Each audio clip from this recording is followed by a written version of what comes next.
Close your eyes, settle deeply into your bed, and let the heavy burdens of the modern world slowly fade away. Tonight, we are journeying back to a time when the bustling streets of Europe went suddenly, hauntingly quiet. In the year 1348, a Florentine notary named Lapo Mazzei wrote of a sickness that moved faster than rumor and quieter than war. He described doors marked with chalk, streets that emptied in a matter of days, and carts that rolled at dawn before most people had opened their shutters. He did not know the word bubonic. He did not know about fleas or bacteria or distant ships carrying infected rats in their hulls. He only knew that something had arrived and that it was not leaving quickly. Chroniclers across Europe left similar records. In London, the monks noted how the bells rang so often that they began to blur into a single, continuous sound. In Paris, physicians wrote careful observations about swellings and fevers, trying to measure what could not be controlled. In Siena, tax records simply stopped. Names vanished from the page. This is what survival actually looked like during the years we now call the Black Death. Not dramatic battles, not grand speeches, but ordinary mornings in which you wake and listen very carefully to the street outside your window, counting footsteps, counting silences. The plague did not arrive everywhere at once. It moved along trade routes, following ships from the Black Sea into the Mediterranean, then north along rivers and roads. It traveled the same paths as wool, spices, and grain. By the time word reached your town, it was already too late to leave safely. Leaving meant carrying it somewhere else. Staying meant facing it. Imagine it is late summer in 1348. The air is heavy, warm even before noon. You have heard rumors for months now. Genoa, Venice, Florence. Entire households gone within a week. Some say it is punishment. Some say poisoned wells. Some whisper of strange conjunctions in the sky. You do not know what to believe. You only know that yesterday the baker's wife did not open her stall. Survival at first does not look like heroism. It looks like small decisions. Do you go to market? Do you visit your cousin across town? Do you attend Mass when the church is more crowded than usual with frightened faces? The first sign is not always obvious, a fever that feels like any other, a chill in the evening, a headache that lingers into morning. In a world without thermometers, you measure illness by touch, a hand to the forehead, a palm against your own cheek to compare. There are swellings sometimes in the groin or beneath the arm, painful, firm, unwelcome. They are not visible to the street, only to you, only to those close enough to help you dress. But we are not there yet. Right now, the town still moves. Carts roll over uneven stones. Merchants argue over the price of onions. Children run between doorways. The rhythm of life has not yet broken. It has only begun to tremble. You hear that a ship docked 2 weeks ago with half its crew already ill. You hear that the city council is discussing measures. You hear that certain houses have been sealed. You tell yourself that rumors grow larger in the telling. And yet, when you lie down at night, you listen for coughing through the wall. The core challenge is not only the disease itself, it is uncertainty. You do not know how it spreads. You do not know how to cure it. Physicians recommend bleeding to balance the humors. Others suggest burning fragrant herbs to cleanse the air. Some carry small bouquets of rosemary and lavender pressed to their noses when they walk outside. The air becomes suspect. The wind itself feels like a messenger. If you are a laborer, you cannot simply stop working. Rent is still owed. Bread must still be bought. If you are a craftsman, your customers begin to thin. If you are wealthy, you consider retreating to the countryside, though you cannot be certain that distance will protect you. Survival becomes a negotiation between fear and necessity, and the town council posts notices advising households to report sickness. There is talk of isolation, of keeping the ill apart from the healthy. But homes are small, families share beds. Privacy is a luxury few can afford. You notice the bells again, a little more often now. At first, each death feels singular, a tragedy contained within one doorway. Neighbors gather quietly, prayers are said, life continues. But as days pass, the pattern shifts. Funerals overlap.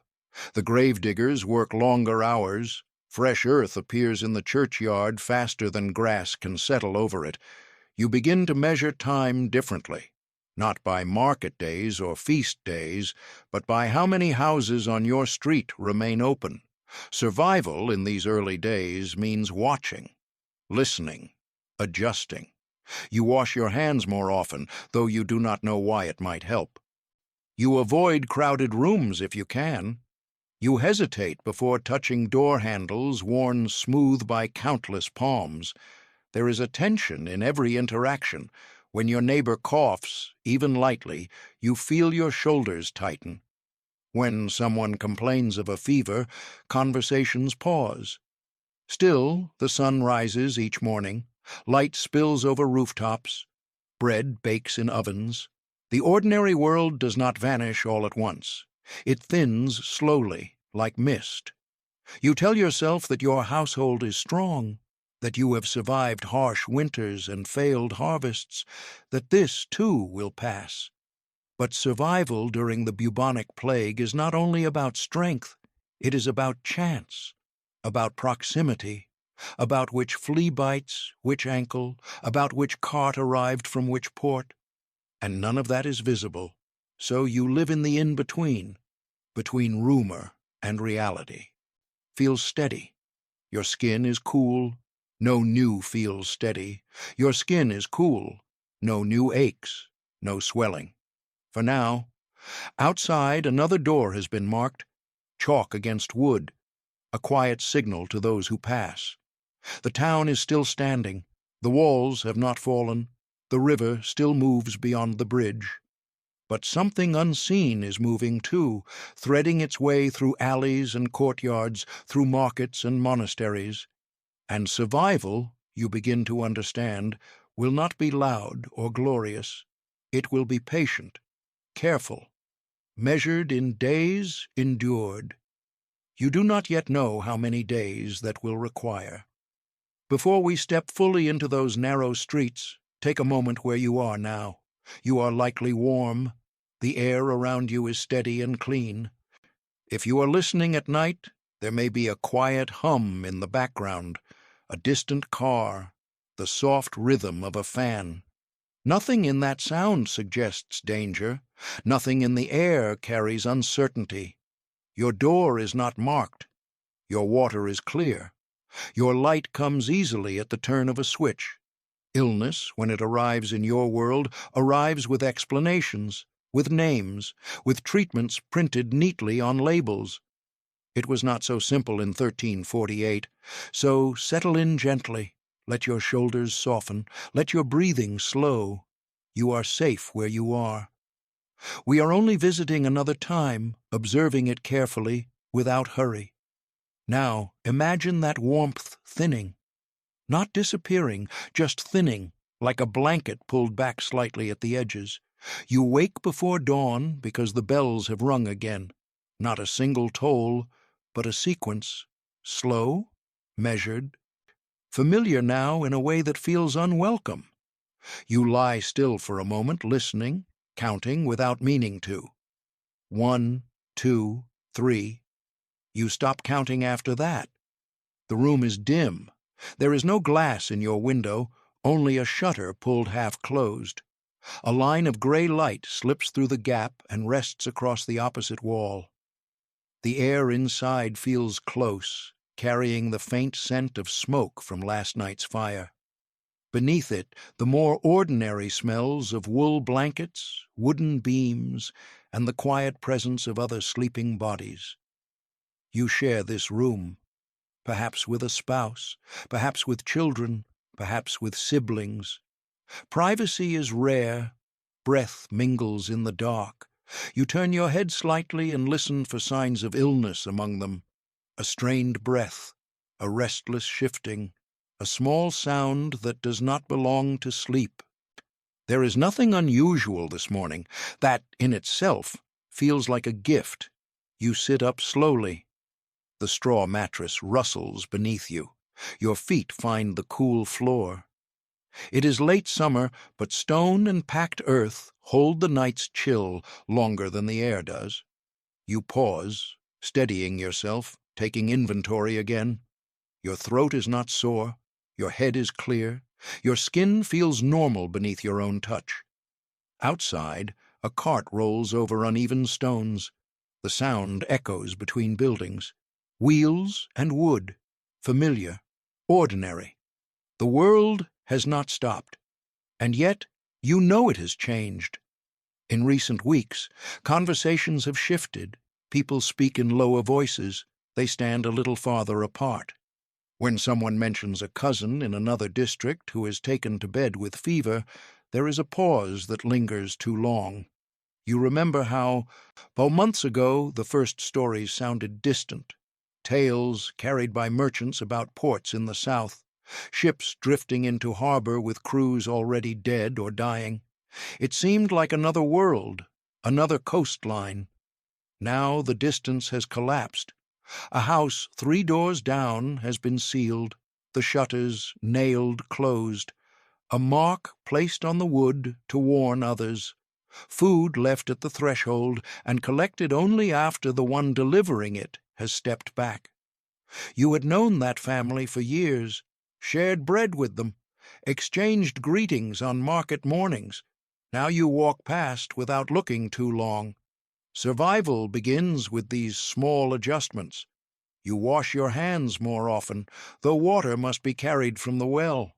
You avoid unnecessary visits. You think twice before accepting an invitation indoors.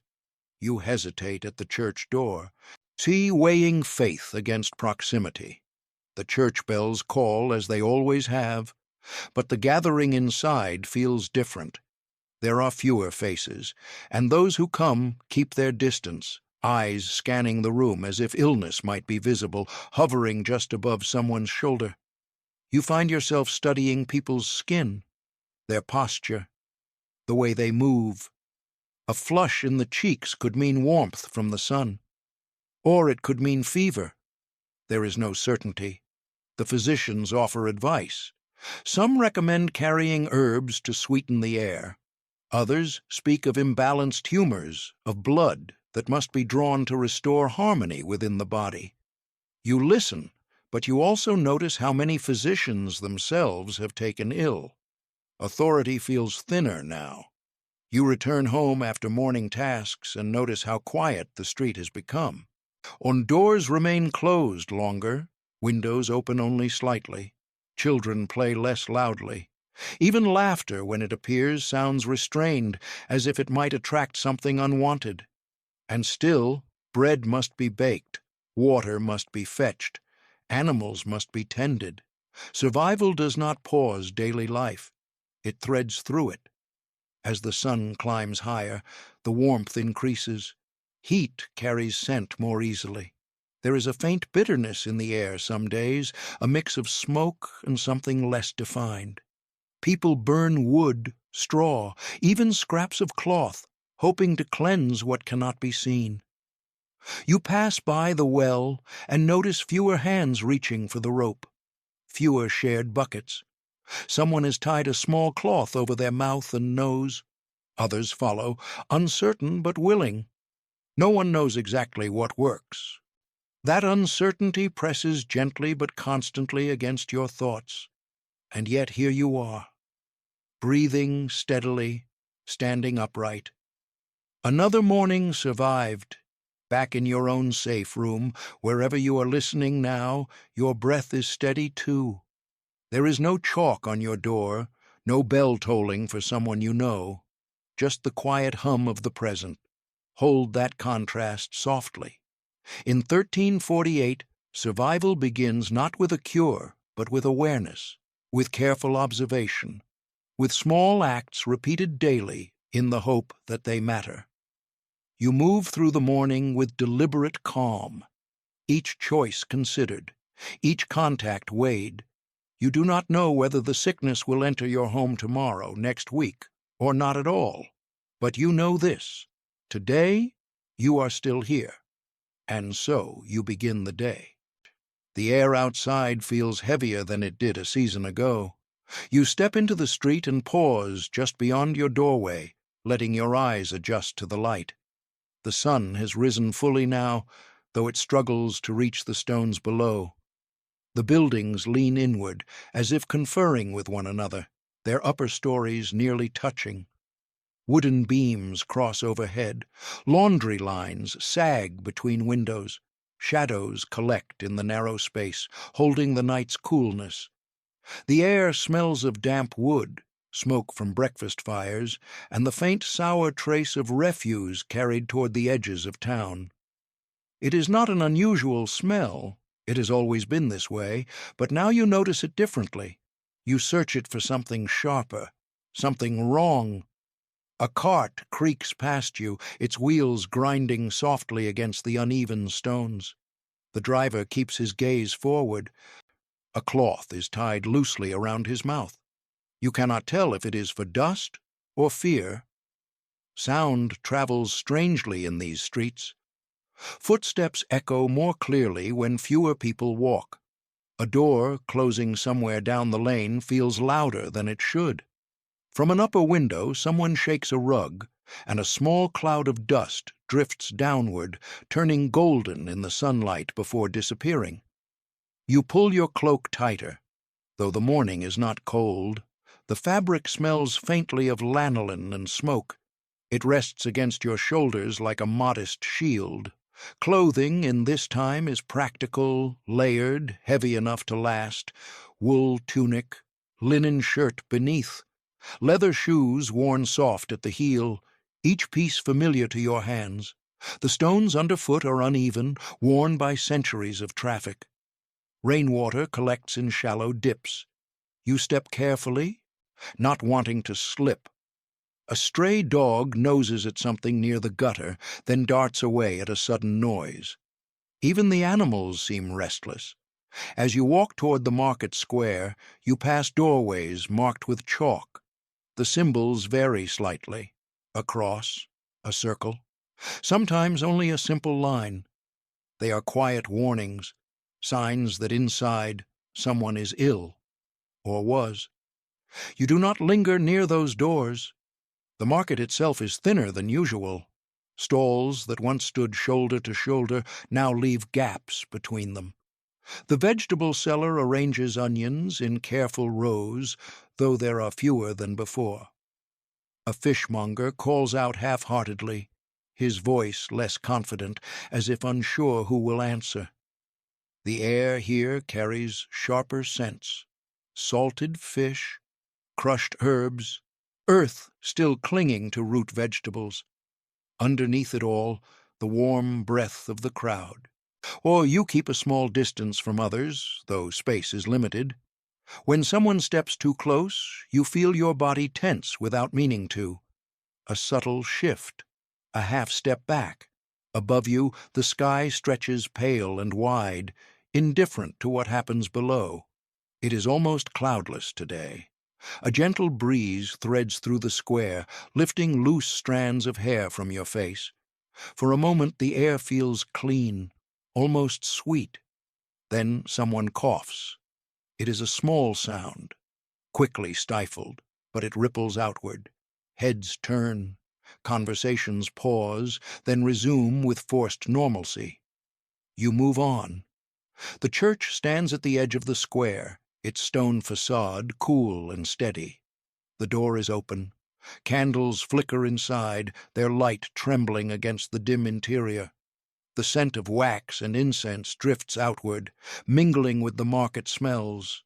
Inside, the air feels thicker, warmer from bodies gathered in prayer. Light filters through narrow windows, catching motes of dust that float lazily in the beams. The floor beneath your feet is worn smooth by generations. You kneel briefly. The wood of the pew is hard beneath your knees. You bow your head, not asking for anything grand. Just for another day, for continued steadiness, for protection that feels both desperately needed and uncertain. When you step back outside, the sunlight seems brighter. You notice details more sharply now.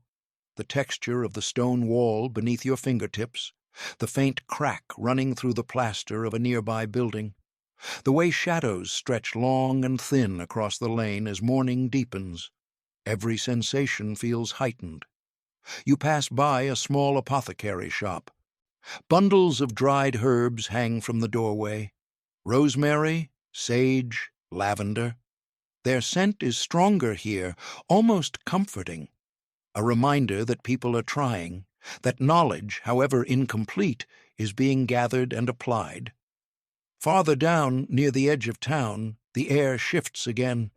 Open space allows the breeze to move more freely. Fields stretch beyond the walls, dotted with late summer growth. The horizon looks unchanged, peaceful even. It is easy, standing here, to imagine that nothing is wrong. But when you turn back toward the clustered houses, the narrow lanes, the tightly pressed lives, you feel the weight of proximity, the way breath overlaps breath, the way illness, if it travels through touch or air, has many pathways to follow. You listen to the rhythm of the town. Fewer carts than last month, fewer vendors calling out, more doors closed, more silence between sounds. And yet there is still life everywhere. A woman drawing water from the well, her sleeves rolled neatly, a boy chasing a loose chicken across the yard, an old man sitting on a stool, mending a net with steady hands. The plague has not erased the ordinary. It has only cast a long shadow across it. You feel that shadow most in the quiet moments, in the spaces between tasks, when you stop moving and simply stand, aware of your own breathing. In your own time, the air around you now is steady, predictable. You do not have to scan it for signs. You do not have to wonder if the breeze carries danger. Here, in 1348, you cannot help but wonder. You walk back toward your home as the sun climbs higher, the stones warm beneath your feet. The scent of baking bread drifts from a nearby oven, rich and comforting. For a moment, it overpowers everything else.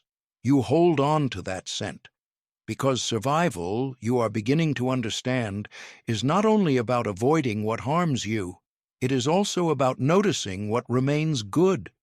The warmth of sunlight on stone, the steady weight of your cloak, the sound of your own steps returning safely to your door. The town breathes in uneven rhythms now, some houses silent, others still alive with movement.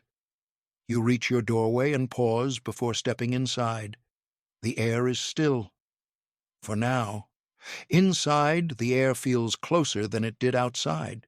The light that enters through the narrow window is softer now, filtered through cloth and wood. It settles across the floor in a pale strip, catching the fine dust that rises each time someone moves.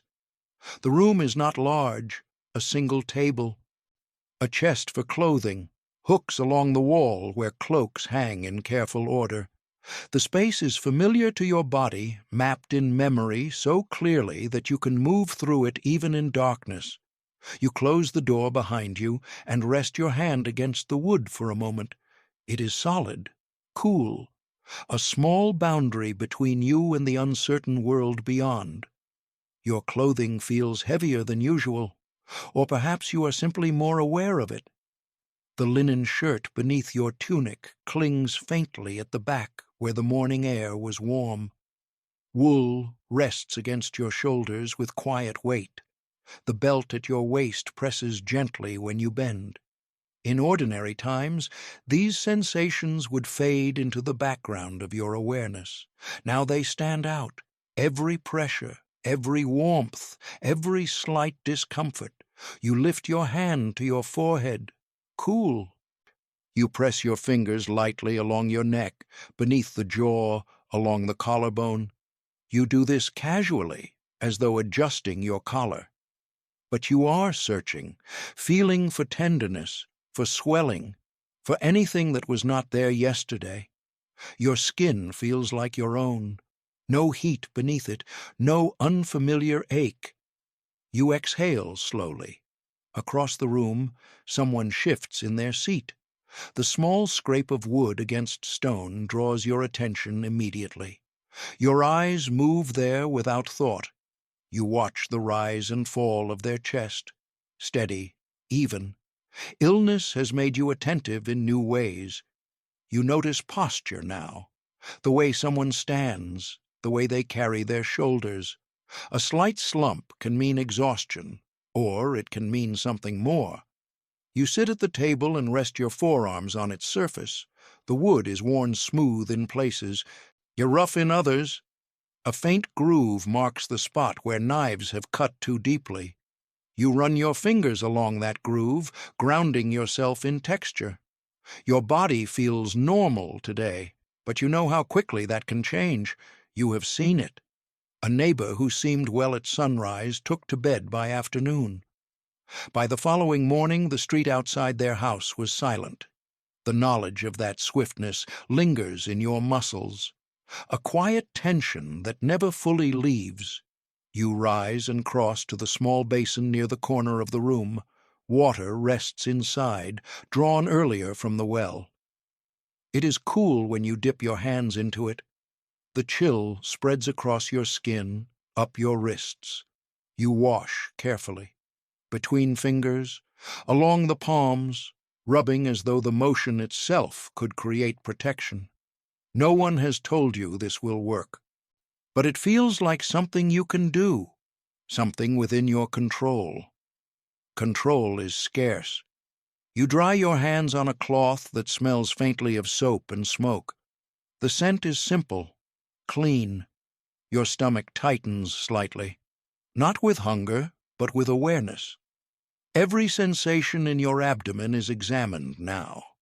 A cramp from yesterday's meal might once have been ignored. Now it is measured, compared, questioned. You sit again and take a slow breath.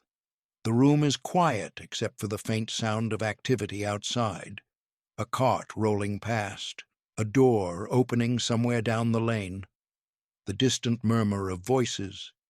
Your body responds to these sounds with subtle shifts, a tightening of the shoulders, a tilt of the head. You are listening constantly, even when you do not intend to. You glance down at your hands resting on the table. They bear the marks of work, calluses along the fingers, small scars across the knuckles. These hands have known strain before. Long days, hard seasons. They are not fragile, but strength of limb does not guarantee safety now. You stand and stretch your back slowly. The muscles along your spine pull and release. There is comfort in that familiar ache, the ache of labor, the ache you understand. The plague brings a different kind of discomfort, one that begins quietly, a heat beneath the skin, a heaviness in the limbs that does not ease with rest, swellings that appear where there were none. You have seen someone attempt to hide such signs, pulling sleeves lower, sitting very still to avoid drawing notice, as if concealment might delay the inevitable. Your own clothing feels almost protective today, layers between you and the world. The weight of wool against your chest, the firm wrap of cloth around your waist. Even your shoes, stiff at first wear but softened over time, feel like a boundary between your skin and the ground others have walked. You are aware of touch now in a way you never were before. When someone brushes past you in the market, the contact lingers in memory long after it has ended. When you grasp the rope at the well, you imagine all the hands that held it earlier. You wipe your palms against your tunic without thinking. The body becomes both ally and uncertainty. You move toward the small window and lift the shutter slightly. Light enters more fully, illuminating the room's corners. Dust drifts lazily in the beam. You watch it float, suspended and harmless. The air feels still inside. Outside, a breeze moves more freely. You consider opening the window wider, then hesitate. Fresh air feels cleansing, but it also carries everything from the street below. You leave it half open. Your breath remains steady. Inhale, exhale. You pay attention to the ease of it. No tightness in the chest, no sharpness in the throat. Each calm breath is a quiet reassurance. In your own time, you do not often think about breathing. It happens without scrutiny. Here, in this year, every inhale is noticed, counted. You sit once more, allowing your body to settle. The bench beneath you is firm, solid, the room around you unchanged. For now, your limbs respond as they always have. Your skin is cool, your pulse steady beneath your fingertips. You exist in this narrow space between health and illness, aware of how thin that space can be. And today, your body remains your own. The first thought that settles in your mind each morning is no longer about work. It is about distance. Who will you stand near today? Which doors will you approach? How close must you come to others in order to secure what your household needs? Survival begins with these calculations. You sit at the table and consider the day ahead. Bread is low. The last loaf has hardened at the edges, though it can still be softened with broth. The well must be visited again before evening. Firewood has dwindled to a small stack by the hearth. Each task carries a question. Is it necessary? Is it worth the risk? You cannot simply remain indoors. Hunger is steady and practical. It does not pause for fear. The body demands its portion.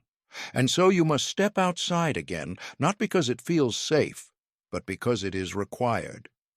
You wrap your cloak more securely around your shoulders and reach for a small pouch at your belt. Inside are a few coins. Their weight is modest but reassuring. They represent choice, however limited. At the door, you pause. The street beyond looks unchanged from earlier, but you know how quickly news travels through stone corridors and open windows. Someone may have fallen ill since you last looked. A household may have been marked. You open the door slowly. The air feels warmer now. Midday approaches. The sun reaches deeper into the lane, brightening the uneven stones. You scan the doors along the opposite wall. No new marks that you can see. Good. You move toward the baker's stall first. Bread is essential. It keeps well, requires no elaborate preparation, and fills the stomach reliably. The line is shorter than it once was. People stand with careful spacing between them, each aware of the invisible boundary around their own body. When it is your turn, you avoid unnecessary words. A nod, a brief exchange of coins. The baker's hands move quickly, wrapping the loaf in cloth before passing it to you. For a moment, your fingers brush his. The contact is brief, accidental, but it lingers in your thoughts longer than it should. You step aside, letting the next person approach. You tell yourself that touch alone may not mean anything, that countless exchanges have happened already without consequence. Still, you shift the loaf to your other hand. From the baker, you consider the well. Water is heavier to carry, but no less necessary. The well stands at the center of a small square, open to the sky. A few others are already there, lowering buckets. Pulling them up hand over hand, you wait until one finishes before stepping forward. The rope is rough beneath your palm. You notice every fiber pressing into your skin. The wood of the bucket handle is smooth from use. As you lower it, you listen to the hollow echo as it strikes water below. The sound is reassuring, steady, unchanged. When you pull the bucket back up, your arms strain slightly with the weight. The familiar ache grounds you. This is work you understand. effort matched with outcome. You fill your container and step away, allowing the next person forward. A woman nearby murmurs that 2 more houses near the river have been closed. Her voice is low, as though speaking louder might invite the same fate. You nod without asking for details. Information travels quickly, but it does not change what you must do today. Its crust is still warm. You break off a piece of bread and take a bite. The bread is soft and chewy, with a hint of sweetness from the honey. You chew slowly, savoring the flavor. Its crust is still warm. You break off a small piece and taste it. The flavor is simple: grain and salt, familiar and grounding. Food becomes more than sustenance now. It becomes proof that the ordinary continues. You cut the loaf carefully, measuring portions without appearing to do so. If the market thins further in the coming days, supplies may grow scarce. Better to stretch what you have. Your mind counts quietly. How many days could this last? If one of you falls ill, who will fetch more? If the baker closes his stall, where will you turn? You glance toward the window. Sunlight rests across the floor in a wide band now. Outside, footsteps pass. Life continues in fragments. There are other considerations. Church gatherings feel uncertain. Work in close quarters feels risky. Yet coin must still be earned. Without it, bread and water will not come at all. You sit again and weigh your options. Perhaps today you will avoid the busier parts of town. Perhaps you will finish tasks quickly and return before the heat deepens and the streets grow more crowded. You decide to keep your circles small. Speak only when necessary. Keep your hands clean. Avoid lingering. These are modest strategies. They offer no guarantee. But survival rarely announces itself in grand gestures.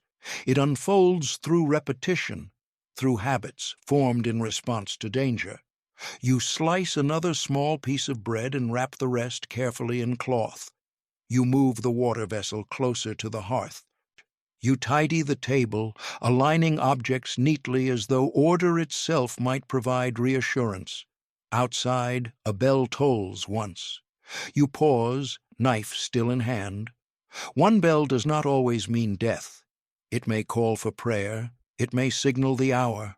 Still, your chest tightens briefly before you remind yourself to breathe. You are still here. Your household remains steady. The loaf is warm. The water is clear. For now, the day continues, and survival is measured in these small, deliberate choices. Work does not disappear simply because fear has entered the town. If anything, it becomes sharper, more urgent. Each coin earned now feels heavier with meaning. You cannot afford to fall behind. Rent is still expected. Debts are still remembered. The plague has not erased obligation. You step back into the street once more, this time with purpose that stretches beyond bread and water. The sun sits higher now, pressing warmth into the stones. The shadows have shortened. Fewer people move about than in seasons past, but enough remain to remind you that life continues in uneasy balance. If you are a craftsman, you make your way to your workshop. If you labor for another, you walk toward their door. If you trade goods, you carry them carefully under your arm. Whatever your role, it requires proximity to others. And proximity is what you weigh most carefully now. The workshop smells of wood shavings and oil, or perhaps wool and dye, or leather and smoke. The scent depends on your trade, but it is familiar, comforting even, a reminder of skill learned over years, hands trained to shape, mend, weave, hammer.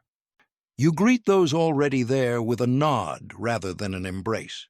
The space between you is slightly wider than before, not enough to seem rude, just enough to feel cautious.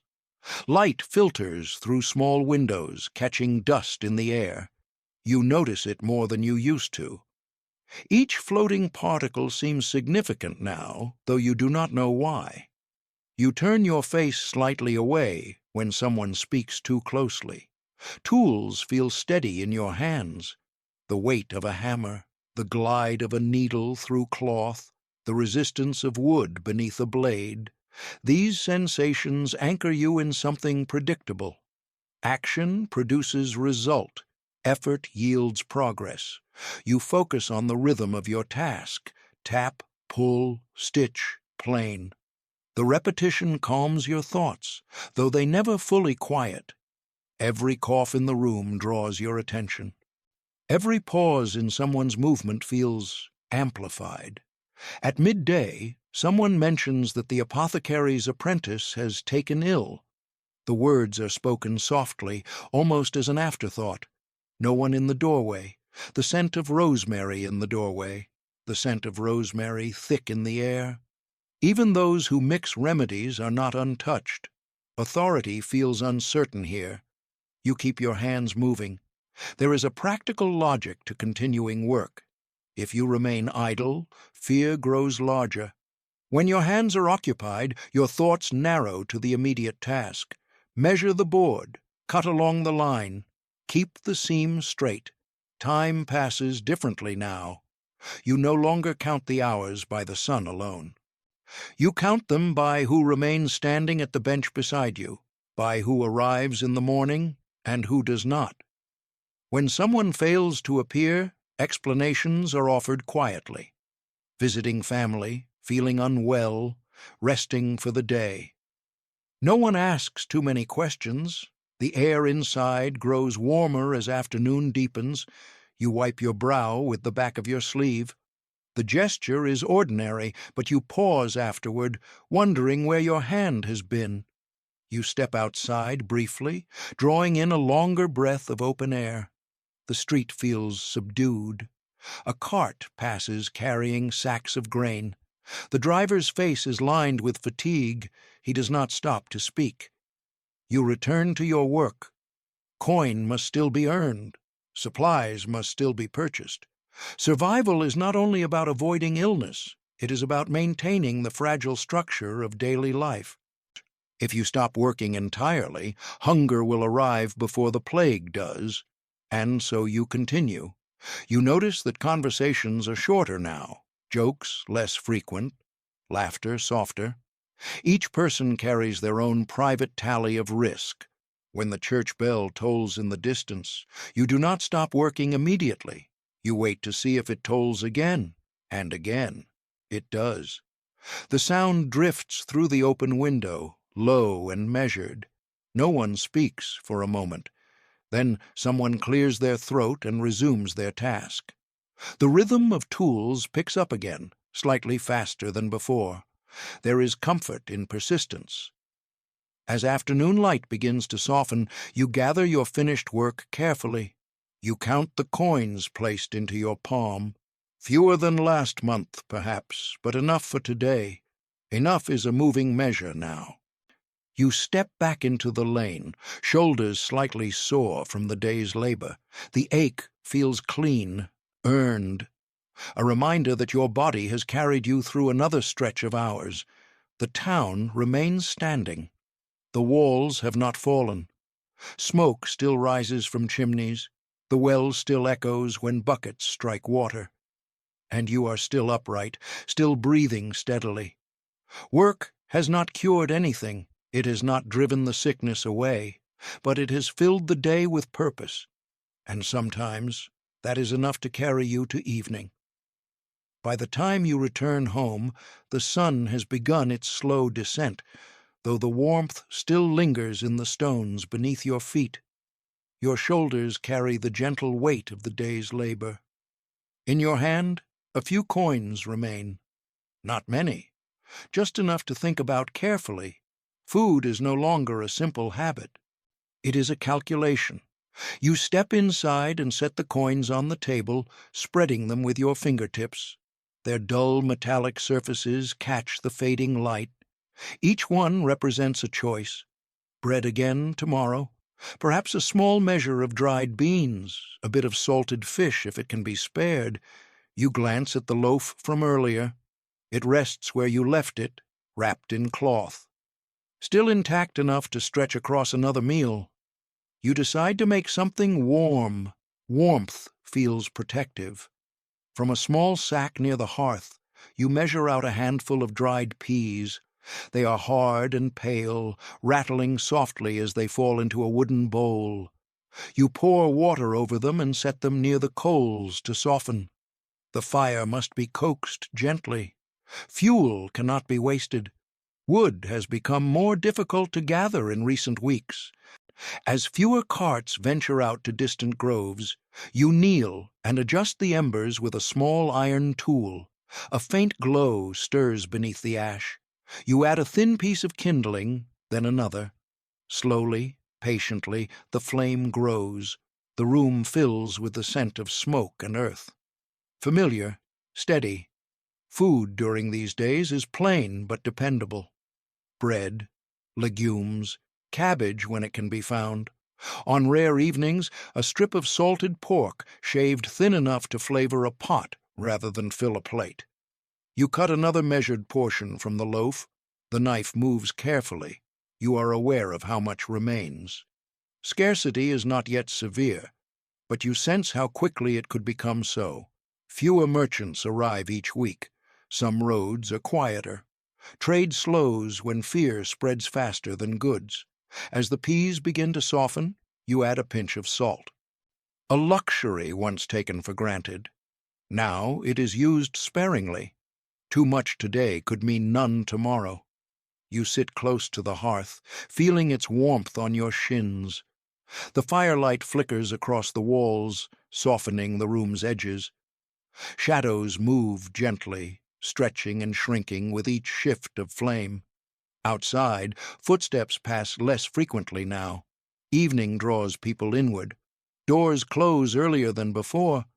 You stir the pot slowly, watching the water thicken as the peas break down. The scent grows heartier. You imagine how it will feel in your stomach. Solid, grounding. Food is not only nourishment. It is reassurance that you have made it through another day. If you live near the river or coast, perhaps fish once supplemented your meals more easily. Now fewer boats return. Crews have thinned. Some refuse to dock at certain ports altogether. Trade routes hesitate. You adapt. If dried herbs hang from your rafters, you crumble a small amount into the pot. Time. Maybe a bay leaf saved from a better season. The fragrance lifts gently into the room, almost disguising the plainness of the meal. You think about others in town. Who is eating tonight? Who lies in bed, too feverish to swallow even broth? Who has no one left to prepare a meal at all? The thought lingers only briefly. You cannot carry every household's burden. The peas are ready when they surrender easily to the spoon. You ladle the stew into a bowl. Steam rises in soft curls. You tear a piece of bread and dip it into the liquid, watching it absorb the warmth. The first bite is simple, earthy, mild, but it spreads through you with quiet strength. You eat slowly. In ordinary times, meals were often shared with conversation that stretched long into evening. Now, talk is shorter, more practical. Words revolve around supplies, rumors, who was seen in the street and who was not. Tonight, there is little need for speech. The act of eating itself feels sufficient. You consider tomorrow's needs while you chew. Water must be drawn again. Perhaps you will trade a small repair for a bundle of firewood. You must pace your coins carefully. If illness empties gradually, warmth settles into empties gradually. Warmth settles into your limbs. Fatigue from the day's labor mingles with the comfort of food. For a moment, the plague feels distant, contained outside your walls. You wipe the bowl clean with the last piece of bread, unwilling to waste even a trace. When the meal is finished, you pour a small cup of water and drink deeply. The coolness clears your throat. You listen to your body again. No tightness, no ache beyond the ordinary. You rinse the bowl with care, conserving water. Each resource has grown more precious. Outside, the sky shifts toward dusk. The light entering through the window softens into gold, then amber. Shadows lengthen across the floor. Food has carried you through another day. It is not lavish, it is not varied, but it sustains. And in times like these, sustenance is its own quiet victory. As evening approaches and the simple meal settles in your stomach, your thoughts drift beyond the walls of your home. The sickness that presses against your town is not random chaos, though it feels like it. It moves along the same lines that shape daily life: trade, labor, faith, authority. The structures that once felt solid now reveal their fragility. You live within layers of order. Above you are city officials, magistrates, council members who meet in stone chambers to debate measures they hope will slow what they do not fully understand. They speak of closing gates, of limiting travel, of isolating the sick. Their words carry weight, but not certainty. Beyond them are nobles and landholders, some of whom have already retreated to country estates. Distance, they believe, may offer protection. Wide fields, fewer bodies pressed close together. Whether it will help, no one can say. Below that tier are merchants and craftsmen, laborers and servants, the people who keep bread baking and wells flowing. The ones who cannot easily leave, and at the foundation, always, are the poorest. Those whose homes are smallest, whose rooms are shared by many. Isolation for them is almost impossible. You feel your place within this structure more clearly now.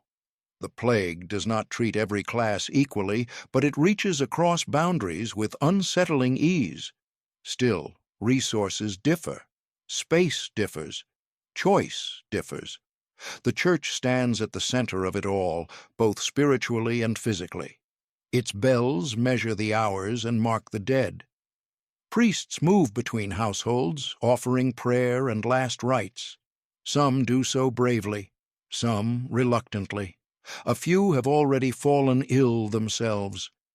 Faith fills the gaps where knowledge fails. Many believe the sickness is a test or a punishment or a mystery only God can unravel. Processions move through certain streets, small groups carrying candles and chanting softly, asking for mercy. Others avoid gatherings entirely, fearing that prayer spoken shoulder to shoulder may invite what it seeks to dispel. Medical knowledge in this time rests upon ancient teachings, the balance of humors: blood, phlegm, black bile, yellow bile. Physicians consult charts of the stars, searching for celestial alignments that might explain earthly suffering. They recommend bleeding to restore equilibrium. They advise scented herbs to cleanse corrupted air. Some treatments bring comfort, few bring cure. You have seen men with leather masks shaped like long beaks, stuffed with fragrant plants. They move carefully through infected quarters, collecting the sick or confirming the dead. Their presence is both reassuring and unsettling. An attempt at protection built on partial understanding. Infrastructure itself reveals its limits. Streets are narrow. Waste is not always removed quickly. Water sources are shared. Rats move unseen through cellars and granaries. No one yet knows their role, but their presence is constant. Trade routes that once brought spices and silk now carry rumor and dread. Ships hesitate at ports. Some are turned away entirely. Others dock under strict watch, their crews inspected from a distance. The economy strains quietly. When markets thin and workshops close, coin becomes scarce. Debts remain, but the hands that would repay them sometimes do not. You sit in your dimming room and consider how all of this connects. The loaf on your table came from grain harvested months ago, milled by workers who stood shoulder to shoulder. The wood in your hearth was cut in forests beyond the walls and carried by men who passed through multiple towns. Every object around you is part of a web of contact. The plague moves through that same web, and yet life persists within it. You think of the council's attempts to impose order. Certain houses marked and sealed, travelers questioned at the gates, markets regulated to reduce crowding. These measures create a rhythm of control layered atop the rhythm of fear. Some obey willingly, others resist quietly, not out of defiance, but necessity. If your livelihood depends on daily trade, can you truly close your door for weeks? If your family depends on wages earned in crowded spaces, can you afford isolation? The system does not pause easily. You hear occasionally of towns farther away attempting stricter measures, villages blocking roads, communities forbidding entry to outsiders entirely. Sometimes it slows the sickness, sometimes it arrives anyway. Information moves slower than the disease. By the time a strategy is known, the moment for using it may have passed, and so you return your thoughts to what you can control: your household, your habits, your small routines. The broader structure looms above you, imperfect and strained. Authority offers guidance, but not certainty. Faith offers comfort, but not immunity. Medicine offers theory, but not remedy. Within all of this, you remain a single body in a single room. The fire beside you settles into a low glow. Outside, footsteps diminish as more doors close for the night. The world beyond your walls is complex and shifting, built on hierarchies and beliefs that feel both solid and fragile. But here, in this quiet space, the system narrows to something simpler: bread, water, breath, and the steady hope that tomorrow will find you still within this fragile web of life. The town does not fall silent all at once. Even now, as illness threads quietly through certain streets, there are moments when voices rise in ordinary conversation: a neighbor calling to another from an upper window, a child protesting bedtime, the dull thud of shutters being closed against the cooling air. You have known these people for years. You know who rises earliest, who sings while sweeping their doorway, who quarrels loudly and forgets just as quickly. The plague has not erased their habits, it has only softened them. Across the lane, an elderly couple still sit together in the late afternoon, their stools angled toward the fading sun. They speak less than they once did, but their heads incline toward one another in quiet rhythm. You watch them sometimes from your doorway, measuring comfort in their persistence. A few houses down, a mother calls her children indoors earlier than she used to. The games that once spilled into twilight now end before dusk. The children resist at first, then comply, glancing back over their shoulders at the emptying street. There is a subtle choreography to how people move now. When two neighbors meet, they pause at a careful distance. Greetings are shorter, smiles remain, but they do not linger. If someone coughs, even lightly, the space between bodies widens without discussion. Rumors travel faster than footsteps. At the well, you hear that a family near the river lost 2 members within days. At the market, are debated in low tones. Some say they are debated in low tones. Some say the sickness clings to certain districts more than others. Some say it favors the poor. Others insist it has entered noble homes as well. No one truly knows. The social fabric strains, but does not fully tear. You notice who continues to venture out and who withdraws entirely. A merchant who once called loudly now stands behind his stall in near silence. A blacksmith who used to greet every passer-by now nods only briefly before returning to his forge. Conversations revolve around absence. Have you seen? No, not since. I heard that. Names trail off mid-sentence. as though speaking them too firmly might confirm something no one wishes to confirm. And yet, there are still small kindnesses. A loaf left quietly at a neighbor's door, a bucket of water drawn for someone who seems too weary, a bundle of herbs pressed into another's hand with a murmured suggestion. These gestures are understated. No one wishes to draw attention, but they persist. You feel both closer to and more distant from the people around you. Closer because you share the same uncertainty, the same listening for bells, the same cautious steps through narrow lanes. More distant because every body carries potential risk. When you pass someone you have known since childhood, you resist the impulse to clasp their shoulder. Instead, you incline your head. The gesture feels incomplete, but safer. Children adapt in quieter ways. They observe the adult's tension and mirror it imperfectly. Their games change. They play farther apart. They whisper about marked doors as if discussing ghost stories. At night, through thin walls, you sometimes hear muffled prayers from neighboring rooms. Not loud enough to disturb, just enough to remind you that fear has entered even the most private spaces. The church remains a point of gathering, though attendance fluctuates. Some seek comfort there daily, others avoid it entirely. Those who go stand with subtle gaps between them, eyes lowered. Community becomes a delicate balance between connection and caution. You think about how tightly woven your town once felt. Shared meals, festivals, crowded feast days when bodies pressed close in celebration. That closeness now feels like a memory from another life. But the bonds have not vanished. When the bell tolls, even those who remain indoors count it. They share in that awareness together, even if separated by walls. You begin to recognize patterns in absence. A door that has not opened in 2 days. A window that remains shuttered at midday. You wonder, then try not to. If someone recovers, word spreads quickly. Relief moves through the street like a soft breeze.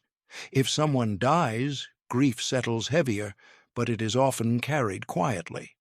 There are fewer elaborate gatherings, fewer long processions. Necessity has reshaped ritual. You find yourself memorizing faces more carefully, as if imprinting them in case they are not there tomorrow. And yet, you also notice resilience.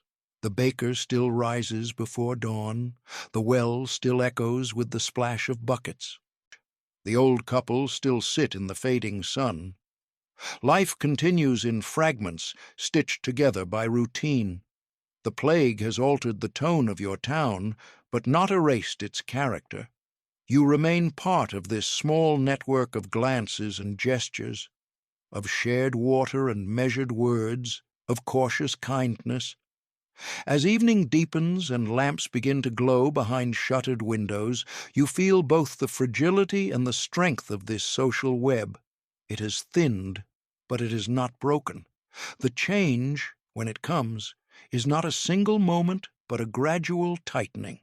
At first, the bells toll once or twice a day, then 3 times, then so often that you stop trying to separate one ringing from the next. The sound settles into the background of your thoughts, like wind that never fully stills. You wake one morning and realize that the street outside is quieter than you have ever known it. No cart at dawn, no argument over prices drifting up from the corner. Even the dogs seem subdued. The air feels thicker, though the season has not shifted dramatically. Late summer lingers, but there is a faint hint of something changing. Leaves at the edge of town begin to dull at their tips. The evenings cool more quickly now. Shadows stretch longer across the stones. With fewer workers able to tend fields or maintain trade routes, supplies begin to fluctuate.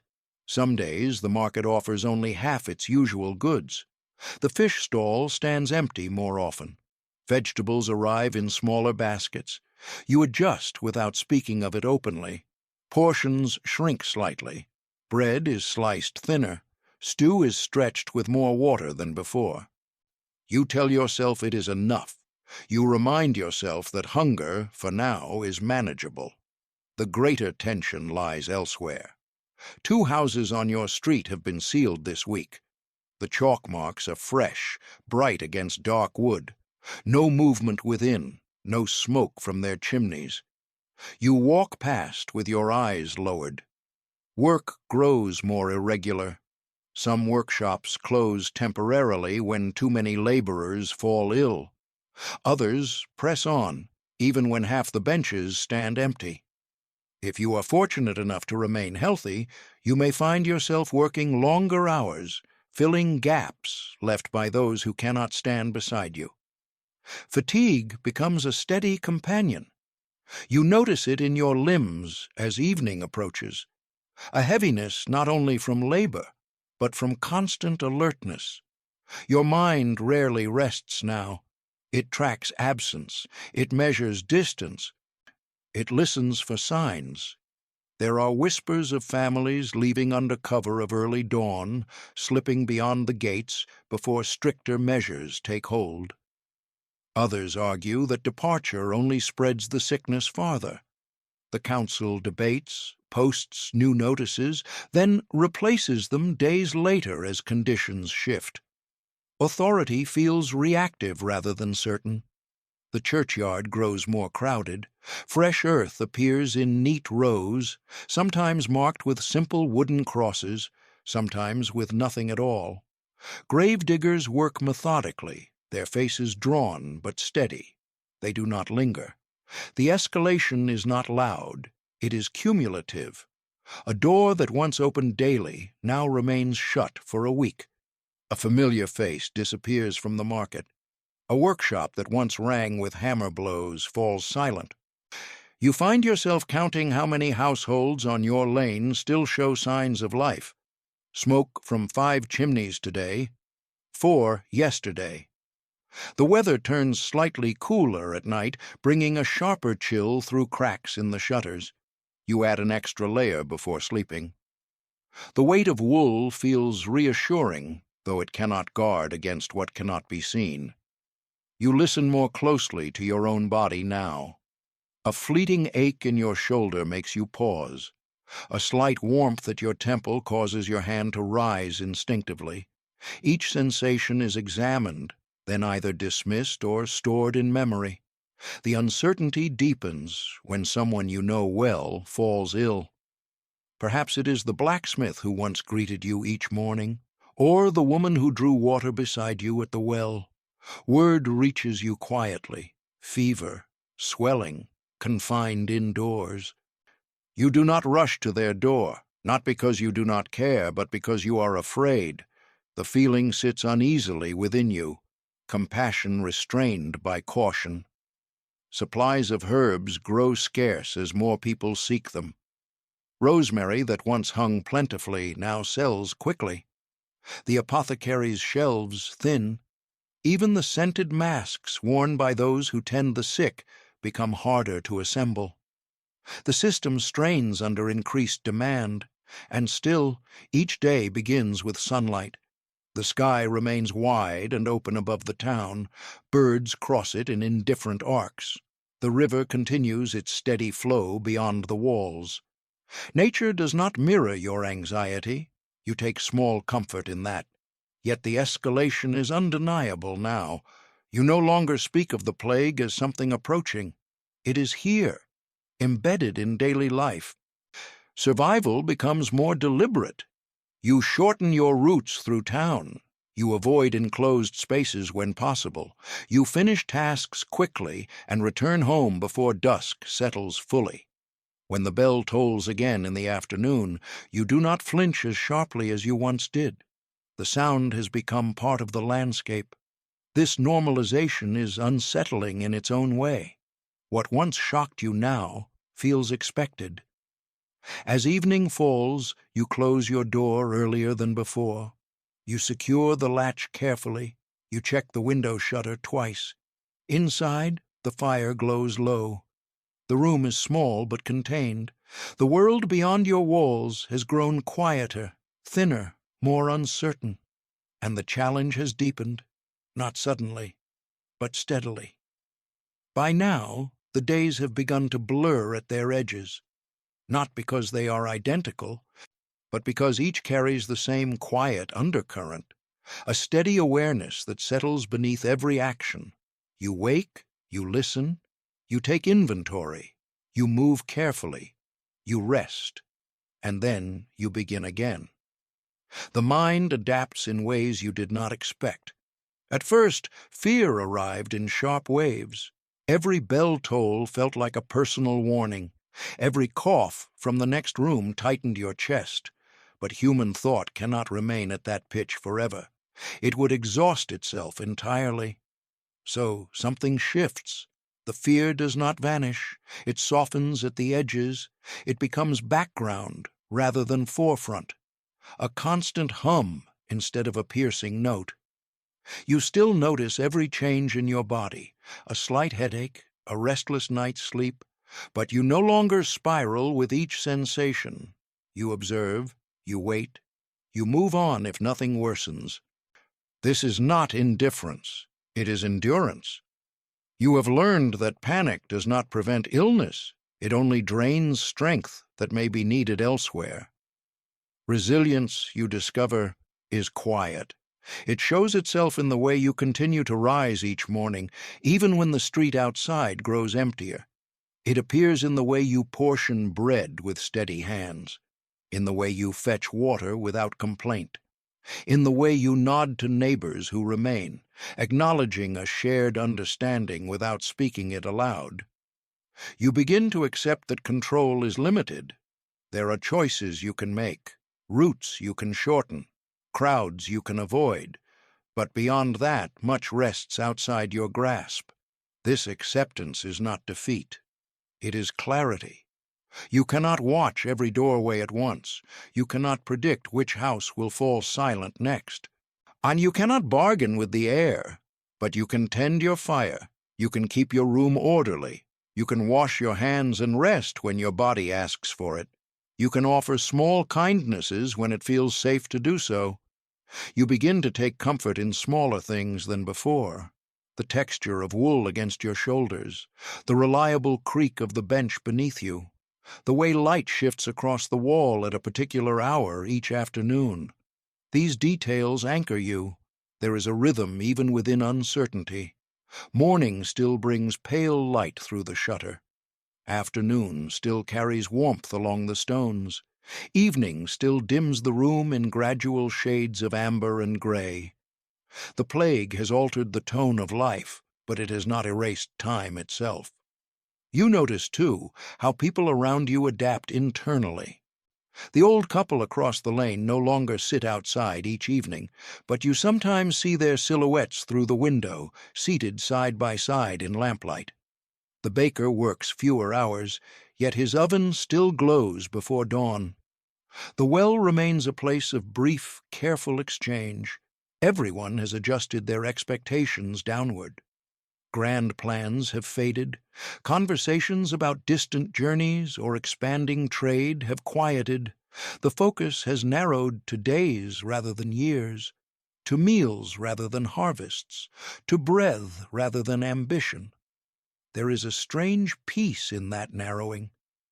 When the horizon shrinks, the present moment grows more vivid. You find yourself noticing the pattern of cracks in the wall opposite your bed, the exact sound your door makes when it closes fully, the way your own heartbeat feels beneath your palm when you wake in the night. You no longer imagine the future too far ahead. You think about tomorrow, perhaps the day after, but rarely beyond that. Hope, too, becomes quieter. It is not the loud, bright hope of celebration.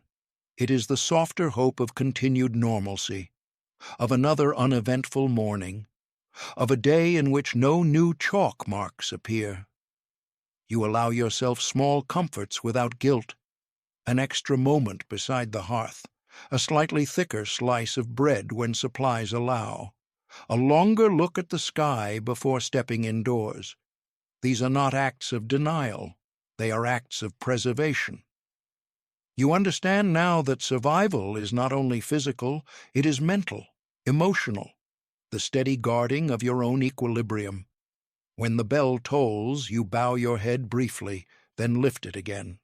You do not let the sound hollow you out entirely. You have seen that even in these weeks of strain, some recover. Some households reopen their doors. Not every fever ends the same way. This knowledge rests quietly within you. You do not cling to it desperately. You simply allow it to exist. At night, when you lie down, your thoughts are less frantic than before. They move more slowly. You breathe in the faint scent of smoke embedded in the beams above you. You feel the weight of blankets over your legs. The world beyond your walls remains uncertain. But within this small room, within your own steady breath, there is still a measure of calm. And that calm, however modest, is something you carry deliberately into each new day. Evening arrives more gently now. The sun lowers behind the clustered rooftops, and the last light slips between buildings in long, thin ribbons. You feel the change not only in brightness, but in sound. The town exhales. Doors close with muted thuds. Footsteps become fewer. Voices drop into softer tones before fading entirely. Inside your room, the air cools gradually. You kneel beside the hearth and coax the embers back to a small, steady glow. Not a roaring fire. Fuel must be conserved, just enough warmth to take the edge off the night air that will settle in after dark. The fire answers with a faint crackle, a small shift of wood, a spark rising and disappearing. You move slowly now. There is no need to rush. The tasks of the day are complete, bread portioned, water stored, tools set aside. You wash your hands again in the basin, the water cool and slightly metallic in scent. The simple act feels ceremonial, a quiet closing of the day. Your muscles ache in familiar ways, the steady soreness of labor rather than the sharpness of illness. You roll your shoulders gently, feeling the stretch along your back. The tension releases in small increments. This kind of exhaustion is manageable. You sit at the table with a small bowl of whatever remains from the midday pot. Perhaps the peas have thickened further. Perhaps a scrap of bread softens in broth. You eat without distraction, chewing slowly, listening to the soft scrape of spoon against wood. Across the lane, a faint glow appears behind a shuttered window. Someone else tending their own small fire. You imagine them moving through similar motions, setting aside tools, washing hands, lowering their voice as night approaches. Even in isolation, there is shared rhythm. The sky outside shifts from amber to violet. A single star becomes visible through the narrow gap at your window. You pause to notice it.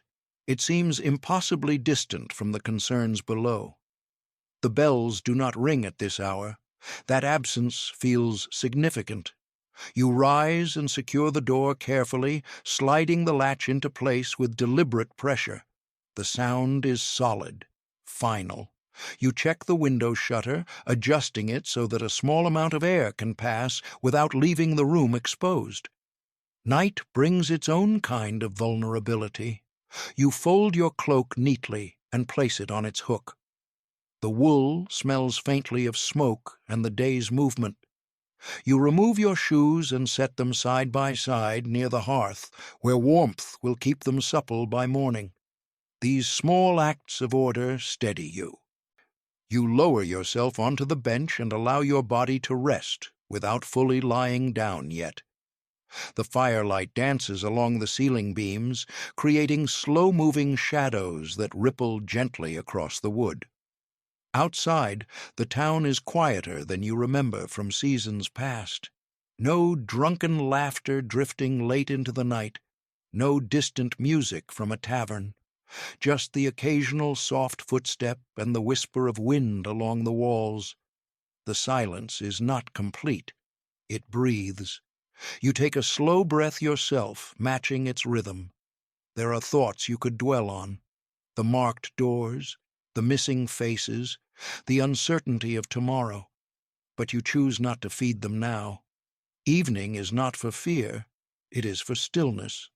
You kneel briefly in prayer, not with desperation, but with habit, words spoken softly into the dimness. Gratitude for health today. A request for continued steadiness. Nothing elaborate, just acknowledgement. When you rise, your knees feel the firmness of the floor beneath them. Your body reminds you of its weight and presence. You prepare your sleeping space with quiet care. The straw mattress is fluffed and adjusted, blankets shaken lightly before being spread. You smooth them with your palm as though preparing for someone else rather than yourself. The air grows cooler as the fire settles lower. You add one last small piece of wood and watch as it catches slowly, extending warmth just a little longer. You lie down at last. The ceiling above you fades into shadow. The room's familiar shapes soften. The bench becomes a silhouette. The table blends into darkness. You listen. No cough from within your walls, no sudden knock at the door. Just the faint crackle of embers and the distant murmur of wind. Your breathing evens out. The day has passed without illness entering your room. That is enough. You let your body sink into the mattress. The straw shifts beneath you, adjusting to your weight. The blanket rests securely over your chest. Outside, the town holds its breath in the dark. Inside, you allow yourself to release yours slowly. Another day has ended, and you are still here. Night deepens in layers. At first, there is still a faint outline to the room. The bench is a darker shape against the wall. The hearth glows in low red pulses. The window is a slightly paler square within shadow. But as the hours pass, even those shapes soften and dissolve until the space around you feels wide and indistinct. You lie on your back, eyes open for a while, listening. The town sounds different at night now. Once there might have been laughter from a tavern drifting through the streets. The uneven melody of a late song, hoofbeats echoing as someone hurried home. Those sounds have thinned. What remains are quieter noises, a door closing carefully somewhere down the lane, the faint shuffle of feet overhead in a neighboring room, the distant cry of a restless child quickly hushed, and sometimes, carried faintly on the air, the slow roll of a cart moving after dark. You do not need to see it to know what it might be. You shift slightly beneath your blanket, feeling the straw adjust under your shoulder. The fabric rests warmly against your chin. You draw it a little higher without thinking. The air in the room is cool but not cold. It brushes against the small space of skin left uncovered at your neck. You breathe it in slowly, testing it the way you have every night for weeks now.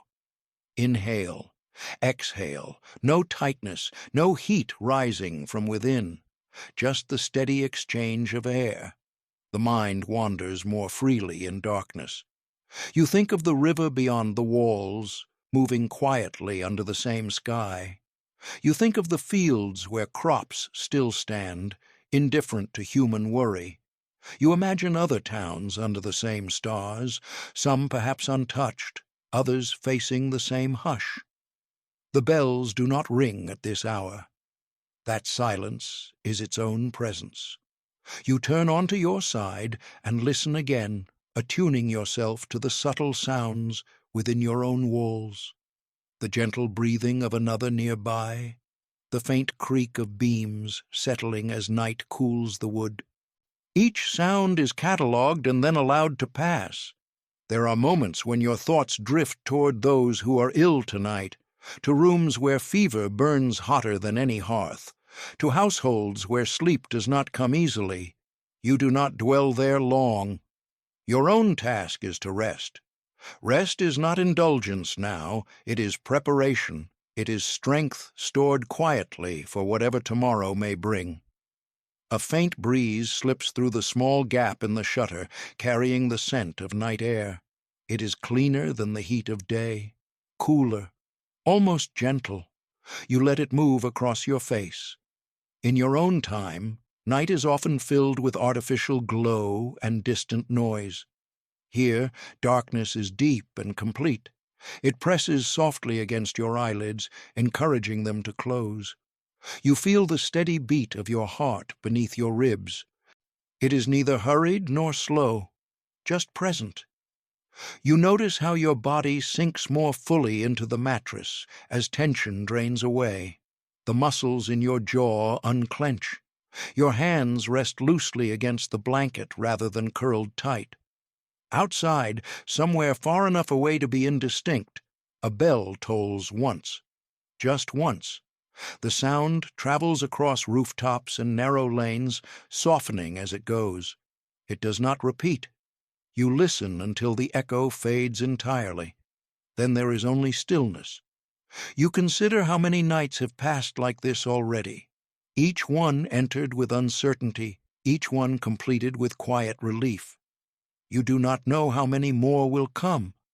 But tonight, this one is steady. Your thoughts slow further, becoming less defined. The images of streets and marked doors blur at the edges. The weight of the blanket feels heavier. More comforting, breath in, breath out. The fire in the hearth has settled to a faint glow, barely illuminating the stones around it. Soon even that will fade, leaving the room in full darkness, and yet you do not feel entirely alone. Beyond your walls, others lie awake as you do, others listening, others measuring their breath against the silence. There is a strange comfort in that shared wakefulness. Your eyelids grow heavier. The town remains suspended in this fragile pause between days. Between tolls of the bell, between one sunrise and the next. You let yourself drift into that pause. For now, the night holds you gently, and you sleep.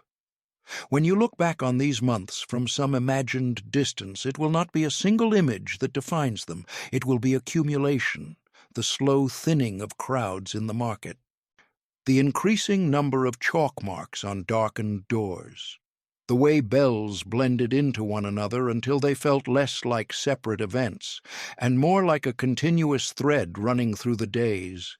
The plague does not simply pass through a town like a storm and leave everything unchanged. It reshapes quietly. It alters structures that once seemed immovable. Labor shifts first. With so many gone, workshops stand half empty. Fields wait for hands that will not return. Wages begin to change in subtle ways. Those who remain healthy find their work more valued, though the gain comes at a cost too heavy to celebrate. Fewer workers mean greater demand. Greater demand means a rearrangement of what labor is worth. You do not yet know how lasting these shifts will be. You only feel their beginnings. Authority, too, changes. City councils that once concerned themselves with trade and taxes now focus on containment and burial. Records become sparse in certain weeks, then surge again as officials attempt to count what has been lost. Laws are written and rewritten in response to events that outpace them. The church adapts as well. Rituals are shortened, gatherings limited. Priests move quickly between households. Some sermons speak of repentance, others of endurance. Faith bends to meet the needs of fear. Medical knowledge expands slowly, painfully. Physicians observe patterns. They note how quickly fever rises, how swellings appear and fade, how some recover against expectation. They do not yet see the full picture, but they gather fragments that future generations will study more clearly. You are living inside that fragment. History, later, will name these years. It will count the dead in vast numbers. It will speak of 1/3 lost in certain regions, It will chart the movement of disease across continents with clean lines on parchment. But from within it, there are no clean lines. There are only days. The wider world shifts around you in ways you sense but cannot fully measure. Trade routes contract and then cautiously reopen. Villages change their customs. Some communities become more insular, guarding their gates more fiercely. Others adapt by necessity, learning new rhythms of exchange. Land that once seemed scarce in crowded regions now lies open in patches. Houses stand empty long enough for weeds to claim their thresholds. Fields go untended until new hands step forward. The balance between landowners and laborers tilts slightly. When workers are fewer, their absence carries weight. Demands once dismissed may now be heard differently. You do not frame these thoughts in political terms. You feel them in quieter ways, in the fact that your skills are needed more urgently, in the way your voice carries a little farther in negotiation, in the recognition that survival has altered the arithmetic of society. There is grief embedded in all of it. Empty chairs at tables, unfinished projects in workshops, names that no longer answer when called. And yet, alongside grief, there is endurance. You notice how quickly routines reassemble themselves around absence. New apprentices step into roles. Neighbors adopt children left without parents. Markets reopen with smaller but determined crowds. Life presses forward. The plague exposes weaknesses in walls and systems alike. Poor sanitation, crowded dwellings, limited medical understanding. It reveals how interconnected towns truly are, how trade that brings prosperity can also carry harm, but it also reveals resilience, how communities reorganize, how faith adapts, how labor shifts to fill gaps. You sit in your small room and consider how history will remember this time. It may focus on the scale of loss, on the darkness, on the fear. It may not record the quiet evenings like this one, the careful slicing of bread, the steady drawing of water, the way neighbors nodded to one another from a cautious distance. It may not note the countless nights in which someone lay awake listening to their own breath and found it steady. Yet those nights are the fabric from which survival is woven. Long after the last bell tolls for the final victim in your town, the effects will linger in wages, in customs, in memory. Children who grow up during these years will carry stories forward of marked doors, of masked physicians, of empty streets at midday. Some will speak of terror, others will speak of endurance. You do not know which story will be told most often. You only know that you have lived through a portion of it, and as the weeks stretch on, and the tolling becomes less frequent, and certain doors reopen slowly, there will be a cautious return to wider life. Not a celebration, but a gradual widening of breadth. History will call this a turning point, a catastrophe, a reshaping of Europe. From where you sit, it is simply the long passage of days through uncertainty, followed by the quiet realization that you are still standing when many are not. And that, in itself, is a profound shift. There comes a morning when the bells do not ring. You wake as you have every day for weeks, eyes opening before full light, ears straining for that familiar toll. For a moment you are suspended in the space between sleep and listening. Nothing, no measured peal drifting across rooftops, no echo rolling down the narrow lane, only the soft murmur of wind against the shutter and the quiet breathing within your own room. You do not move at first. You wait, as though the sound might simply be late, but it does not come. Light grows gradually along the wall opposite you, pale and steady. Dust rises in the beam just as it always has. The world looks the same. And yet something is different. You sit up slowly, feeling the weight of the blanket fall to your waist. Your body answers you in the same familiar ways. a mild stiffness in your shoulders, the lingering ache of work well done, no fever, no swelling, no unfamiliar heaviness. You place your hand against your forehead, more from habit now than fear. Cool. Outside, you hear footsteps, not hurried, not cautious, just footsteps. A cart passes, its wheels grinding against stone. The sound feels clearer this morning, less swallowed by silence. Somewhere down the lane a door opens and remains open. You rise and cross to the window. The shutter creaks softly as you lift it wider than you have in many days. Fresh air enters, cool and almost sweet in the early hour. The street is not full. It is not as it once was, but it is not empty. A woman sweeps her doorway in steady strokes. A man adjusts the harness on a small mule. Two neighbors exchange a few words across a measured but no longer exaggerated distance. No chalk marks have been added overnight. You let the air move across your face. The plague has not vanished entirely. You know this. There will still be illness. There will still be loss in some corners. But the sharp upward climb has softened. The relentless pace has eased. You feel it not in celebration, but in breath. A longer inhale, a slower exhale. Inside your room, the fire has gone cold. You kneel and rebuild it with practiced ease. The motions feel lighter this morning, less burdened. You slice bread with a steadier hand.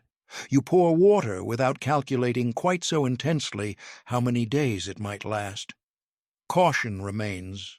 It likely always will. But it is no longer the only presence in the room. When you step outside, you notice subtle changes. More shutters open, more smoke rising from chimneys. The market square, though still sparse, holds a few additional stalls. Voices carry a little farther. There is no announcement, no official proclamation that the worst has passed. There is simply a gradual widening of movement.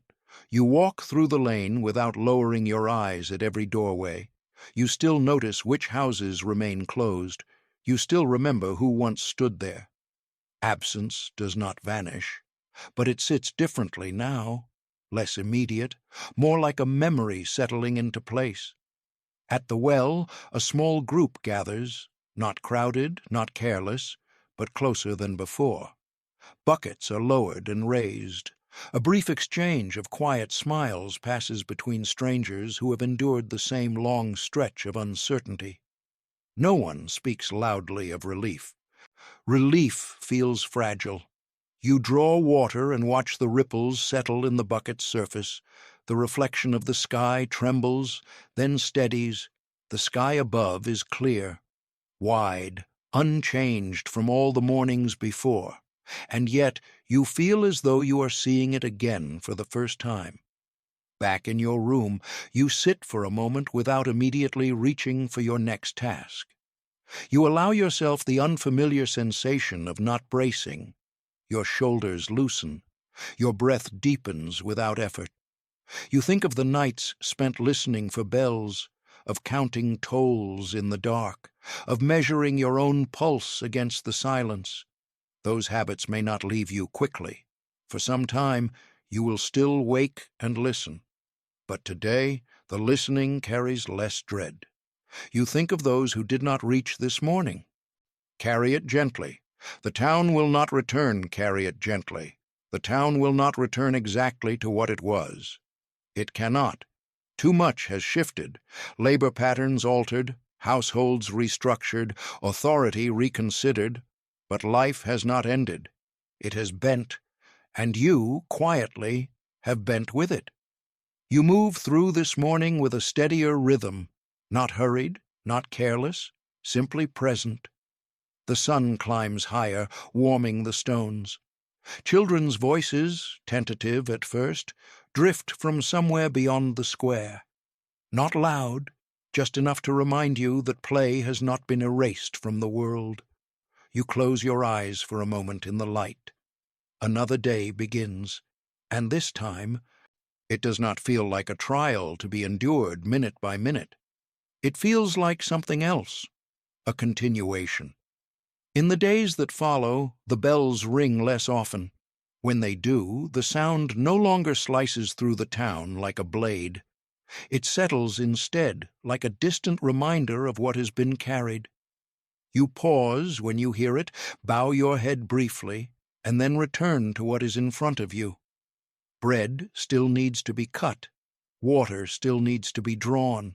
Wood still needs to be stacked beside the hearth. Life resumes not with celebration, but with steadiness. You notice how the light lingers longer in the evenings now. The season has shifted quietly while you are counting tolls and measuring breath. The air carries a hint of approaching autumn. Leaves at the edge of town have begun to bronze at their edges. Time did not stop for the plague. It moved forward, patient and indifferent, carrying you with it. You walk through the market square one morning and realize there are more stalls than you expected. Not as many as before. Some faces are new, younger, older, people who have stepped into roles once held by others. The baker's apprentice now stands at the oven. His movements are careful but confident. The old fishmonger is gone, but his nephew has taken his place, learning the rhythm of trade by necessity rather than choice. The web of the town has rewoven itself, not perfectly, but sufficiently. You pass by a house that remained shuttered for weeks. Today its door is open. The interior looks emptier than before. Fewer voices echo from within. But there is smoke rising from the chimney again. You do not stare. You simply nod as you pass. Grief has become quieter now. It no longer crashes over the town in waves. It lingers in small spaces. In the pause before someone speaks a familiar name, in the careful way a widow arranges her table for one instead of two. Yet alongside grief is something else, a recognition. You have endured something vast and unseen. You have lived through weeks when uncertainty pressed against every door. You have measured your own survival not in triumphs, but in ordinary mornings. There were no grand gestures, no heroic speeches, only the quiet discipline of continuing. You think of all the nights you lay awake listening to your own breath, the countless times you pressed your palm to your forehead in the dim light, the careful steps through narrow lanes, the measured distance kept between yourself and others. You did not conquer the plague, you outlasted it. There is a difference. The world beyond your town has shifted as well. Trade will return, though altered. Wages will adjust. Customs will change subtly over time. History will eventually give this period a name, reduce it to numbers, chart its arc across continents. But history will not feel the weight of wool on your shoulders during a cautious walk to the well. It will not remember the exact sound of your door closing at dusk. It will not record the steady rhythm of your breath in the dark.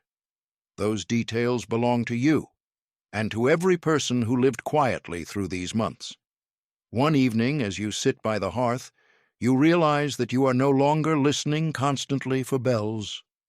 The habit has faded without announcement. Your shoulders rest more naturally. Your sleep comes more easily. Outside, laughter drifts faintly from somewhere down the lane. It is tentative at first, then fuller. You do not rush to see who laughs. You simply let the sound enter the room and settle. The town will carry marks of this time for years. Gaps in family lines, shifts in land and labor, stories told in hushed tones by those who remember. Children born after this season will grow up hearing fragments of it. They will ask what it was like. You may tell them of the quiet streets, of the bells, of the careful way people moved around one another. You may also tell them of the morning when the bells did not ring, of the first breath you took without bracing, of the realization that survival is rarely dramatic. It is persistent. It is the act of rising when there is no guarantee, of working when fear whispers otherwise, of resting when exhaustion demands it, of choosing small order over chaos again and again. You look around your room now, the same walls, the same table, the same worn bench.